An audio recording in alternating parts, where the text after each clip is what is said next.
20대 평신도 시절에 한 같은 교회를 섬기시던 박모 집사님이란 분이 계셨습니다.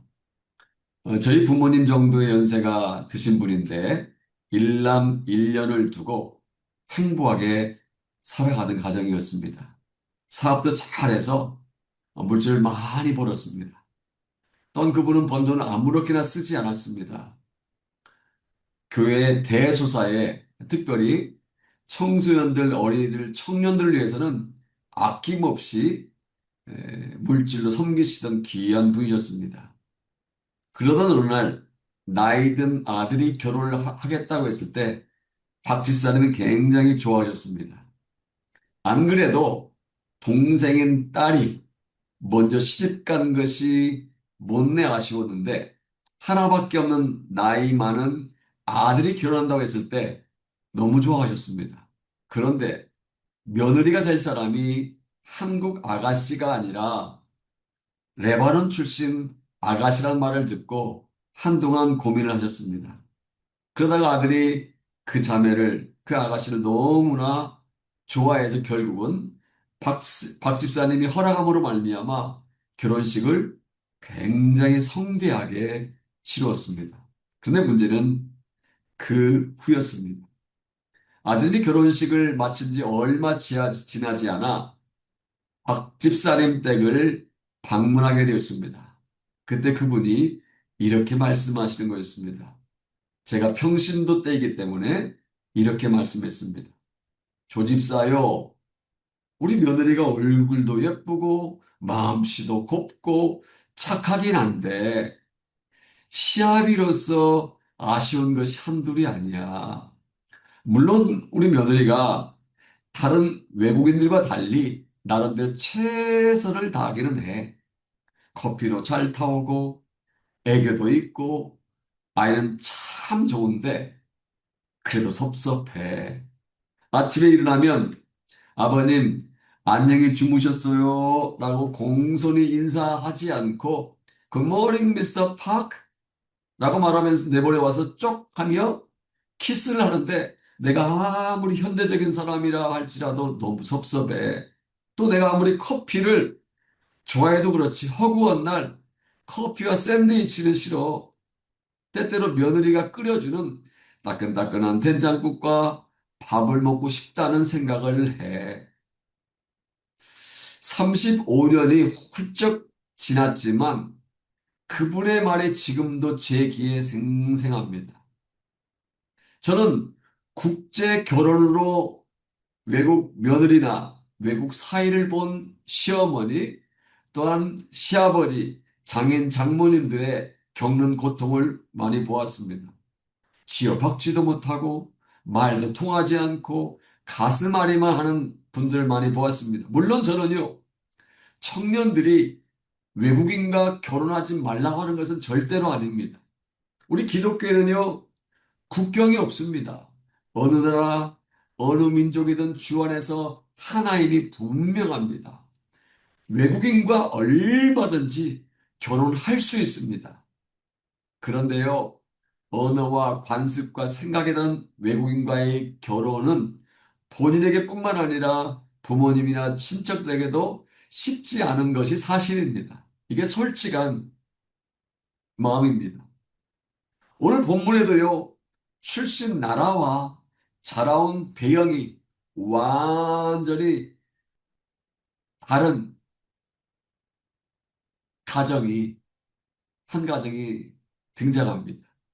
시어머니와 며느리가 서로 다른 배경에서 살아왔기 때문에 혈통적으로나 문화적으로나 엄청난 간격이 있는 가족입니다. 이쯤 되면 고부간의 갈등이 생기지 않을 수가 없습니다. 시어머니는 시어머니대로, 며느리는 며느리대로 힘들 수밖에 없고 문제가 끊이지 않게 되어 있습니다. 사실 우리가 알다시피 오늘날 가정을 위기에 빠뜨리게 하는 여러 원인 중에 하나는요, 고부 간의 갈등입니다. 이것은 비단 한국에서만의 문제는 아닙니다. 39년째 회에 살다 보니까 한국 가정뿐만 아니라 중국 가정도 만만치 않습니다. 미국이나 뉴질랜드나 호주 가정에서도 정도의 차이가 있을 뿐 조금씩은 고부간의 갈등이 있다는 것을 느낄 수가 있습니다. 그렇다면 과연 고부간의 갈등은 영원히 넘어설 수 없는 장벽일까요? 과연 성경은 고부간의 갈등에 대해서, 부모 자식 간의 갈등에 대해서 뭐라고 말씀하고 있을까요? 오늘 본문에서는요, 그 질문에 대한 답을 가르쳐 주고 있습니다. 저는 2026년 어버이 주를 맞이해서 본문을 중심으로 그럼에도 불구하고 행복할 수 있습니다. 그럼에도 불구하고 행복할 수 있습니다. 라는 제목으로 함께 말씀의 은혜를 나눌까 합니다. 지금으로부터 3100여 년 전 이스라엘은 아직 왕, 킹, 임금이 없었기 때문에 각기 자기의 소견대로 행하는 문자 그대로 카이오스, 혼돈의 시대였습니다. 거기다가 흉년이 들자 먹고 살기가 매우 어려워졌습니다. 그래서 엘리 멜렉이라는 사람이 아내 나오미와 두 아들을 데리고 고향인 베들레헴을 떠나서 오늘날의 요르단 지역이라고 할 수 있는 모압으로 이민을 갑니다. 그런데 불행하게도 가장인 엘리멜렉이 일찍 세상을 떠나고 맙니다. 남편을 잃은 나오미는 어렵게 생활을 하면서 두 아들을 키워서 그곳에 살고 있는 모압 여인들과 결혼을 시킵니다. 이제 좀 살만해진가 싶었더니 갑자기 한 아들이 세상을 떠납니다. 그런데 이것으로 불행의 끝은 아닙니다. 남은 한 아들마저 오래 살지 못하고 세상을 떠나고 맙니다. 모압 땅에서 이민 생활한 지 10년 만에 세 번씩이나 줄 초상을 치른 것입니다. 결국 한 지붕 세 가족이 아니라 한 지붕 세 과부만 남게 됩니다. 이제 남편들을 다 떠나보내고 세상에서 가장 어려운 관계라고 할 수 있는 시어머니 한 사람과 며느리 두 사람, 세 명이 한 지붕에서 살게 됩니다. 인간적으로 보면 얼마나 불행한 가정입니까? 누가 봐도 저주받았다고 손가락질 할 만큼 그렇게 보이지 않습니까? 누가 봐도 소망이라고 없는 hopeless, 소망이 없는 가정이라고 생각할 수 있지 않습니까? 그런데요, 이 가정은 결코 불행한 가정이 아니었던 사실입니다. 고부 갈등은커녕 오히려 4장 15절에 의하면 오히려 동네 사람들이 시어머니 나오미에게 며느리 롯을 향해서 이렇게 말합니다. 일곱 아들보다 귀한 네 며느리다. 일곱 명의 아들보다 더 귀한 며느리인 루치라고 말합니다. 뿐만 아니라 마태복음 1장 5절부터 6절을 보면 루치의 며느리의 이름이 등장합니다. 보아스는 룻에게서 오벳을 낳고 오벳은 이세를 낳고 이세는 다윗 왕을 낳으니라. 다윗은 우리아의 아내에게서 솔로몬을 낳고 다윗의 아버지는 이세입니다. 할아버지는 오벳이고요. 증조 할아버지는 보아스이고 증조 할머니가 오늘 본문에 나오는 며느리 룻입니다. 그러니까 다윗은 본문의 주인공인 며느리 룻의 증손자인 것입니다. 여러분 다윗이 누구입니까? 메시아이신 예수님의 조상입니다. 예수님을 다윗의 자손이라고 하지 않습니까? 그러니까 룻은요 우리의 구세주가 되시는 예수님의 족보에 오르는 엄청난 영광과 축복을 누리게 된 것입니다. 이 가정은 불행할 수밖에 없는 환경에 처했지만 결코 불행으로 끝나지 않았다는 것입니다. 불행한 조건이 많았음에도 불구하고 오히려 행복한 가정을 이룰 수가 있었고 복받은 가정이 되었다는 것입니다. 그렇다면 불행할 수밖에 없는 조건을 가진 이 가정이 어떻게 해서 행복한 가정이 될 수 있었을까요? 갈등할 수밖에 없는 우리의 가정이 복된 가정을 이룰 수 있는 비결이 무엇일까요? 더 나아가 우리가 다니는 직장에서, 우리가 섬기는 교회에서, 우리의 삶의 터전에서 행복할 수 있는 비결이 무엇일까요? 오늘 본문은요, 세 가지 비결을 가르쳐 주고 있습니다. 첫째로, 환경을 초월하여 행복하려면 이해하는 마음을 가져야 합니다. 유대인인 시어머니와 모압 출신의 며느리는요, 다른 점이 한두 가지가 아니었습니다. 그럼에도 불구하고 이 가정에는 이해와 사랑이 있었습니다. 앞서 말씀드린 것처럼 그런 남편을 잃은 채 살아가는 과부들이었습니다. 요즘이야 많이 달라졌지만 고대 시대 남편 없이 과부로 살아가기는 어렵습니다. 더구나 친척들과 친구들이 없는 이방 땅에서 생존하기는 쉽지가 않습니다. 그래서 기근이 끝나고 다시 먹을 것이 풍족했다는 소식을 들은 나오미는 10년 만에 고향인 베들레헴으로 역이민 돌아가려고 합니다. 고백하려고 합니다. 문제는 며느리들이었습니다. 나오미는 다시 고향으로 돌아가는 것이 좋을 수 있지만 모압 출신 며느리들은 다릅니다. 8절에 보면 시어머니 나오미가 며느리를 어떻게 대했는지 알 수 있습니다. 다 같이 8절 말씀 볼까요? 같이 읽겠습니다. 나오미가 두 며느리에게 이르되 너희는 각기 너희 어머니의 집으로 돌아가라. 너희가 죽은 자들과 나를 선대한 것 같이 여호와께서 너희를 선대하시기를 원하며. 사실 나오미는요, 인간적으로 쉽게 말하면 얼마든지 물귀신 작전을 세울 수 있었습니다. 며느리를 자기 옆에 두고 한쪽에는 오른쪽에 며느리는 왼쪽에 두고 그로부터 섬김을 받을 수가 있었습니다. 하지만 나오미는 그렇게 하지 않겠다는 것입니다. 만약 모압 출신의 며느리가 시어머니의 고향인 베들레헴에 가서 산다면 얼마나 힘들까? 젊은 며느리들이 남편 없이 평생을 과부로 살아가려면 얼마나 힘들겠는가 하는 이해심이 있었던 것입니다. 그래서 고백, Each of you to your mother's home. 너희는 각기 너희 어머니 집으로 돌아가라. 친정으로 돌아가라는 것입니다. 나오미는 오르바와 룻 두 며느리들을 앞날을 생각하며 스스로 살 길을 찾아가라고 말할 정도로 이해심이 매우 깊었습니다. 그런데요, 시어머니만 훌륭한 것이 아닙니다. 며느리를 보십시오. 나오미가 그들에게 친정으로 돌아가라고 말하자 며느리들이 뭐라고 말하지 않습니까? 다 같이 9절과 10절 말씀 보겠습니다. 여호와께 너에게 허락하사 각기 남편의 집에서 일을 받게 하시기를 원하고 그들에게 입맞춤에 그들이 소리를 높여 울며 나오미에게 이르되 아니니이다. 우리는 어머니와 함께 어머니 백성에로 돌아가겠나이다 하는지라. 쉽게 말하면 이런 말입니다. 소리를 높이면서 울면서 아니에요 어머니.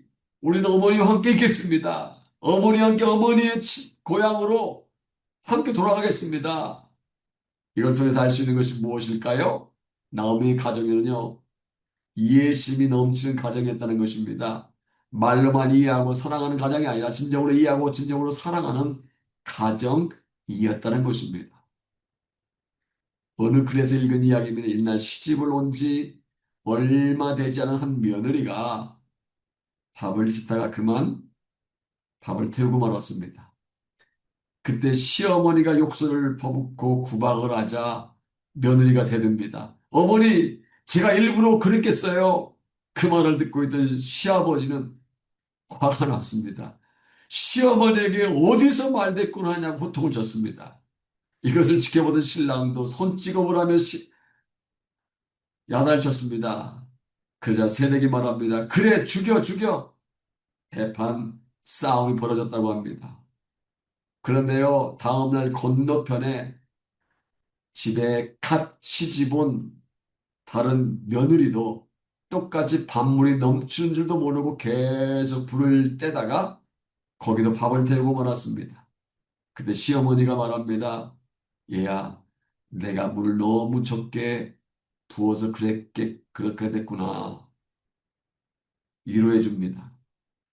그것을 보고 있던 시아버지도 말합니다. 아니야, 내가 땔감을 너무 많이 들여서 그런 것 같아. 면을 감싸줍니다. 신랑이 말합니다. 내가 너무 물을 적게 길어와서 그렇게 됐어. 서로 자기 탓으로 돌렸습니다. 다 그렇게 하자 그날 밥을 태우고도 그 가정은 더욱 화목하게 되었다고 합니다. 여러분, 이해하다는 말의 뜻을 아십니까? 영어로 understand입니다. 이 말은 under 플러스 stand의 합성어입니다. 누구누구 밑에 선다. 누구누구 밑에 들어간다 이 말입니다. 이해란 내 입장에서가 아닌 상대방의 아래에 들어가서 상대방을 바라보는 것입니다. 상대방의 입장에서 생각하는 것이 understand, 이해한다는 뜻입니다. 그럴 때 화목할 수 있는 것입니다. 여러분은 다른 사람들을 얼마나 이해하고 있습니까? 여러분은 직장에서 직장 동료들을, 사업장에서 대하는 손님들을 얼마나 이해하고 있습니까? 여러분은 여러분의 가정에서 가족들을 얼마나 이해하고 있습니까? 오늘 야기되는 많은 문제 중에 하나는요, 이해하지 못하기 때문에, 언더스탠드 하지 못하기 때문에 발생합니다. 내 마음대로 되지 않는다고 화부터 내기 때문에 대화가 되지 않습니다. 상대방을 이해하지 못하고 내 주장만 자꾸 펼치기 때문에 교회가 분열되고 내 생각과 다르다고 고래고래 소리를 지르기 때문에 관계가 브로큰, 깨어지는 것입니다. 사랑하는 여러분, 행복은요, 환경, 상황, 시츄에이션이냐, environment에 달려있지 아니하고 우리의 삶의 어티튜드, 태도에, 자세에 달려있는 줄로 믿습니다. 나오미와 두 며느리들처럼 서로서로 이해하고 서로서로 사랑하는 곳에 행복이 피어나는 줄로 믿습니다. 아내가 남편을 이해하고 사랑하고 힘쓸 때, 자녀가 부모님을 이해하고 사랑하고 힘쓸 때, 우리의 가정이 행복한 가정이 될 줄로 믿습니다. 아무리 생각이 다르고, 아무리 상황이 다르다 할지라도, 이와 사랑이 넘치는 가정이 행복한 가정이 될 수 있고, 행복한 교회와 행복한 사회가 될 줄로 믿습니다. 둘째로, 환경을 초월하여 행복하려면 남의 탓을 하지 말아야 합니다. 나오미의 가정은요, 이와 사랑이 넘치는 가정이었을 뿐만 아니라 남 탓을 하지 않는 가정이었다는 것입니다. 사실 사람에게는요, 정도의 차이는 있겠지만 예의 없이 다른 사람을 탓하는 모습이 있습니다. 성경에 보면 처음 죄를 범한 하와와 아담과 하와가 가장 먼저 했던 일이 뭔지 아십니까? 남을 탓을 하는 행동이었다는 것입니다. 하나님이 아담에게 내가 먹지 말라고 한 그 나무 열매를 네가 먹었느냐라고 물었을 때 답을 yes 아니면 no라고 하면 됩니다. 네가 먹었니? Did you eat it? 하면 yes 아니면 no 하면 됩니다. 근데 아담이 뭐라고 하지 아십니까? 창세기 3장 12절 보면 하나님이 아내, 자기에게 아내로 주신 그 여자가 준 먹으라고 해서 먹었다고 합니다. 아담은요, 와이프 탓, 아내 탓을 했습니다. 그래서 이번에는 하나님께서 여자에게 네가 어찌 이렇게 했느냐? 라고 물으셨습니다. 그때 하와가 뭐라고 한줄 아십니까? 다음 전 창세기 3장 13절을 보면 뱀이 시켜서 선악과를 따먹었다고 뱀 탓을 합니다. 그러니까 죄가 들어오자 아담은 아내 탓을 하고 아내는 뱀 탓을 한 것입니다. 탓, 릴레이를 벌인 것입니다. 이처럼 죄가 들어오자마자 생긴 것은요, 바로 탓하는 일입니다. 인간의 타락한 후 자기의 책임을 회피하고 나무 탓을 하는 못된 습관이 생겨난 것입니다. 근데 본문을 보면요, 시어머니 나오미는 달랐음을 알 수 있습니다. 다 같이 11절부터 13절까지 말씀을 보겠습니다. 같이 읽겠습니다. 나오미가 딸들에 이르되 내 딸들아 돌아가라. 너희가 어찌 나와 함께 가려느냐? 내 태중에 너희의 남편 될 아들들이 아직 있느냐? 내 딸들아 되돌아가라. 난 늙었으니 남편을 두지 못할지라. 가령 내가 소망이 있다고 말하든지 오늘 밤에 남편을 두 두 아들을 낳는다 하더라도 너희가 어찌 그들의 자라기를 기다리겠으며 어찌 남편 없이 지내겠다고 결심하겠느냐? 내 딸들아 그렇지 아니하니라. 여호와의 손이 나를 치셨으므로 나는 너희로 말미암아 더욱 마음이 아프도다 하매. 여기서 눈여겨볼 말씀이 두 곳입니다. 첫 번째는요, 내 딸들아 이 부분입니다. 며느리를 향해서 야 이 며느리들아 라고 하지 않았습니다. 오르바야 루시야 하지 않고 내 딸들아 이 정도로 내 딸이라고 부를 정도로 며느리를 딸처럼 사랑했다는 것을 알 수 있습니다. 그리고 한 번만 너희 어미 집으로 돌아가라라고 한 것이 아니라 두 번, 세 번 반복해서 두 며느리에게 돌아가라 내 딸들아 너희 어머니 집으로 너희 어미 집으로 친정으로 돌아가라고 말한 것입니다. 둘째로 중요한 부분이 있습니다. 나오미가 자기의 불행을 며느리 탓으로 돌리지 않았다는 것입니다. 심한 어머니 같으면, 심한 시어머니 같으면, 너희 두 며느리가 우리 집안에 잘못 들어와서 시아버지를 죽였고 내 두 아들까지 죽였다라고 탓할 수도 있었습니다. 괜히 며느리에게 분노를 쏟아붓고 난리를 일으킬 수도 있었을 것입니다. 그런데 13절 하반절을 보면 하나님의 손이 나를 치신 것이다 라고 말합니다. 하나님의 손이 나를 치신 것이다. 쉽게 말하면 이렇습니다. 아가들아, 딸들아, 너희들 때문에 시의 아버지와 너희 남편이 죽은 것이 아니란다. 이렇게 된 것은 다 내 탓이란다. 하나님께서 나를 치셨기 때문에 이러한 불행이 우리 집에 찾아온 것이란다. 지난주에 말씀드린 것처럼 요셉은요, 억울한 일 참 많이 당했습니다. 그렇기 때문에 얼마든지 남의 탓을 할 수가 있었습니다. 그런 창세기 40장을 자세히 살펴보면 자기에게 성폭행범이라는 제목으로 감옥에 들어가게 한 보디발의 아내에 대해서는 입도 뻥끗하지 않습니다. 나중에 그가 애굽의 총리 대신이 되었을 때에도 시종들은 애굽의 사람들 다 물러가게 한 후에 큰 소리로 울기는 했어도 형들에게 원망하지 않았습니다. 창세기 50장 19절부터 21절을 보면요. 오히려 두려워 떨고 있는 형들을 위로합니다.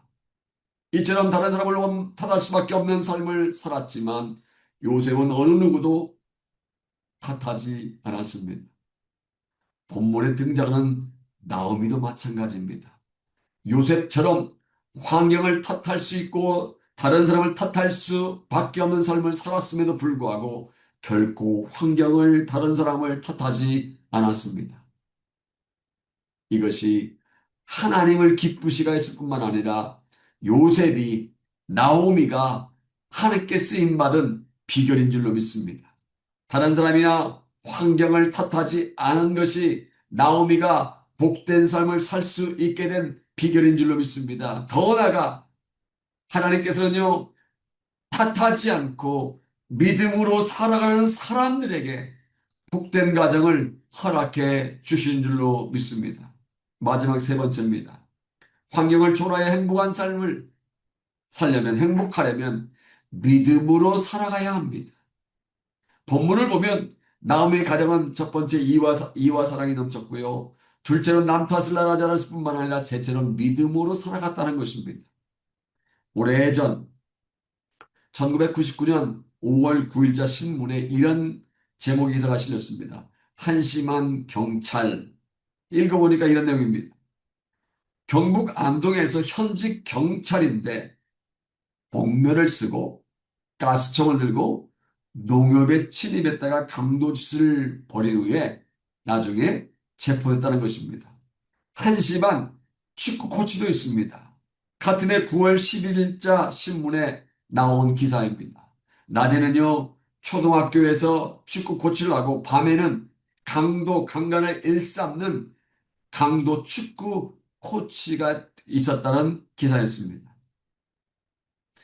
2000년 12월 10일자 모 신문에는요, 더 한심스러운 언급하기조차 부끄러운 기사가 실려 있습니다. 제목이 이렇습니다. 목사가 채권 8,700억 위조, 200원어치는 유통, 12명 구속, 3명 수배.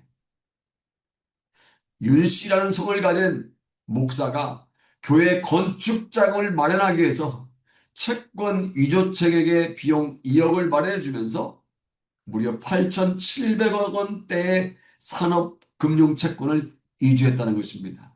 이 중에 200억 원어치를 시중에 유통시키다가 경찰에 적발됐다는 기사였습니다. 여러분 질문합니다. 경찰이 하는 일이 무엇입니까? 농협에 침입하여 강도짓을 일삼는 것이 경찰이 하는 일입니까? 강도 강간을 일삼는 것이 축구 코치 하는 일입니까? 채권을 위조하는 것이 목사가 하는 일입니까? 아닙니다. 경찰은요, 국민의 복지와 복지 증진과 안전을 위해 힘써야 됩니다. 축구 코치는 운동장에서 아이들에게 축구를 가르쳐야 합니다. 목사는 하나님께서 자기에게 맡겨주신 양무리를 사랑과 기도로 섬김과 말씀으로 양육해야 합니다. 경찰은 경찰다워야 하고 축구 코치는 축구 코치다워야 하고 목사는 목사다워야 합니다. 우리는 한심한 경찰을 보고 경찰의 욕을 바가지로 퍼붓습니다. 사기꾼 목사를 보고 아니 목사 그럴 수 있느냐 세상에 말세다라고 말하며 통탄해야 합니다. 문제는요 정작 우리 자신이 그리스도인답게 살지 못하고 예수를 믿는 사람으로서 예수 믿는 사람답게 행동하지 않고 있다는 사실입니다. 그래서 세상 사람들은요 우리 기독교를 향해서 뭐라고 말합니까? 개독교라고 말합니다. 기독교를 향해서요, 개독인이라고 말합니다. 목사를 향해서 먹사라고 말합니다. 그러다 보니 전혀 영향력을 행사하지 못하고 오히려 영향력을 발휘하기는커녕 손가락질 당하고 있습니다. 왜요? 답게 살지 않았기 때문입니다. 오늘 본문으로 돌아와서 본문에 등장하는 시어머니와 두 며느리 사이는 처음에는 엄청난 간격이 있었을 것입니다. 한번 생각해 보십시오. 시어머니 유대 사람인 반면에 며느리는 요단 동편의 모압 사람입니다. 그러다 보니 처음에는 말도 잘 통하지 않았을 것입니다. 간습도 문화도 먹을 음식 달랐을 것입니다. 처음엔 종교 달랐을 것입니다. 그렇다고 고부 갈등을 중재할 수 있는 시아버지나 남편도 없습니다. 그럼에도 불구하고 갈등을 극복하고 하나 되었습니다. 어떻게 그들이 하나 될 수 있었는지 아십니까? 믿음 때문이었습니다. 저는 문화적인 차이나 민족 간의 차이나 세대 간의 차이를 극복할 수 있는 방법은요, 신앙밖에 없다고 생각합니다. 믿으십니까?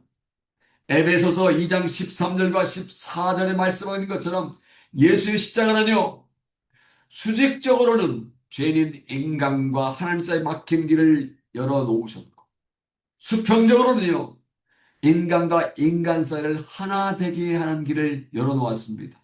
이러한 십자가의 진정한 의미를 알고 있다면, 십자가의 진리를 확실하게 믿고 있다면, 고부간의 갈등이라든지 부모 자식 간의 갈등은 치유될 수 있다고 믿습니다. 온 가족이 진정한 십자가의 사랑을 깨닫고 믿음으로 살아갈 때 그 어떤 어려움이라도 극복할 수 있는 줄로 믿습니다. 16절을 보면 엄청난 며느리 룻의 고백이 나옵니다. 다 같이 16절 읽어보겠습니다. 시작. 룻이 이르되 내게 어머니를 떠나며 어머니를 따르지 말고 돌아가라 강권하지 마옵소서. 어머니께서 가시는 곳에 나도 가고 어머니께서 머무시는 곳에서 나도 머물겠나이다. 어머니 백성이 나의 백성이 되고 어머니의 하나님이 나의 하나님이 되시리니. 아마도 이 고백은요, 인류 역사를 통해 며느리가 시어머니에게 드렸던 가장 감동적인 고백 중에 하나이지 않을까 생각합니다. 원래 며느리 룻은 모압의 신을 섬기던 이방 종교를 가진 여인이었습니다. 그러나 시집을 와서 하나님을 체험한 것 같습니다. 어머니의 신실한 모습을 보고 어머니가 믿는, 시어머니가 믿는 하나님을 접하게 된 것 같습니다. 그래서 룻은 마침내 어머니 하나님이 바로 나의 하나님이십니다라고 고백한 것입니다. 그리고 어머니께서 가시는 곳에 나도 가고 어머니가 머무시는 곳에 나도 머물겠다고 고백했는데 여기 머물다는 말은요, 그냥 함께 스테이한다 이런 뜻이 아닙니다. 이 말은요, 같이 인생을 살아간다. 함께 삶을 살겠다. 이 말입니다. 며느리 룻은 시어머니와 함께 인생을 살아가겠다고 시어머니에게 밝힌 것입니다. 왜요? 믿음으로 그가 변화되었기 때문입니다.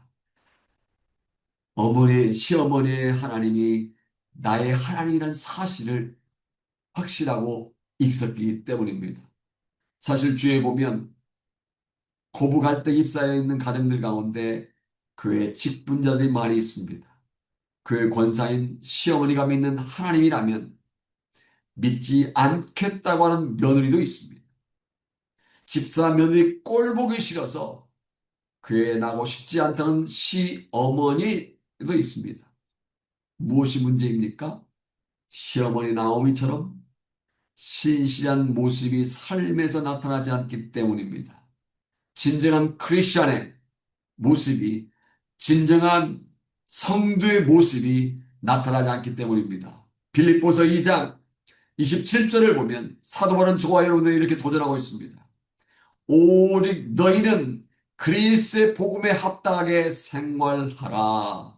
오직 너희는 그리스도의 복음에 합당하게 생활하라.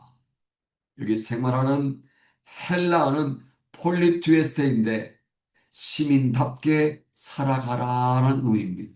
즉 하늘나라 시민답게 생활하라는 것입니다. 그리스도인답게 살아가라는 것입니다. 그러면 세상에 영향을 발휘할 수 있기 때문입니다. 그러므로 그리스도의 복음에 합당하게 살아가는 저와 여러분 되기를 소원합니다. 시어머니 나오미처럼 며느리 롯과 같이 믿음으로 복된 삶을 살아가시기를 주님의 이름으로 축복합니다. 사랑하는 여러분, 이제 자동차 왕으로 알려진 헨리 포드에 대한 이야기를 소개 말씀드리겠습니다. 헨리 포드는요, 가나안 농촌에서 태어나서 초등학교를 졸업한 후 성실하게 자기 삶을 개척해서 나중에는 세계적인 거부가 되었습니다. 그런데 포드는 거부가 된 다음에도 옛날처럼 시골에서 검소하게 살았다고 합니다. 어느 한 사람이 그에게 질문했습니다. 백만장자의 집이 너무 초라하지 않습니까? 근데 그가 웃으며 이렇게 대답했다고 합니다. 건물이 문제가 아닐세. 그 속에 사랑이 있으면 위대한 가정이며 사랑이 없으면 돌로 만든 대저택도 무너질 걸세. 나는 집을 짓기보다는 가정을 만들기 원하네.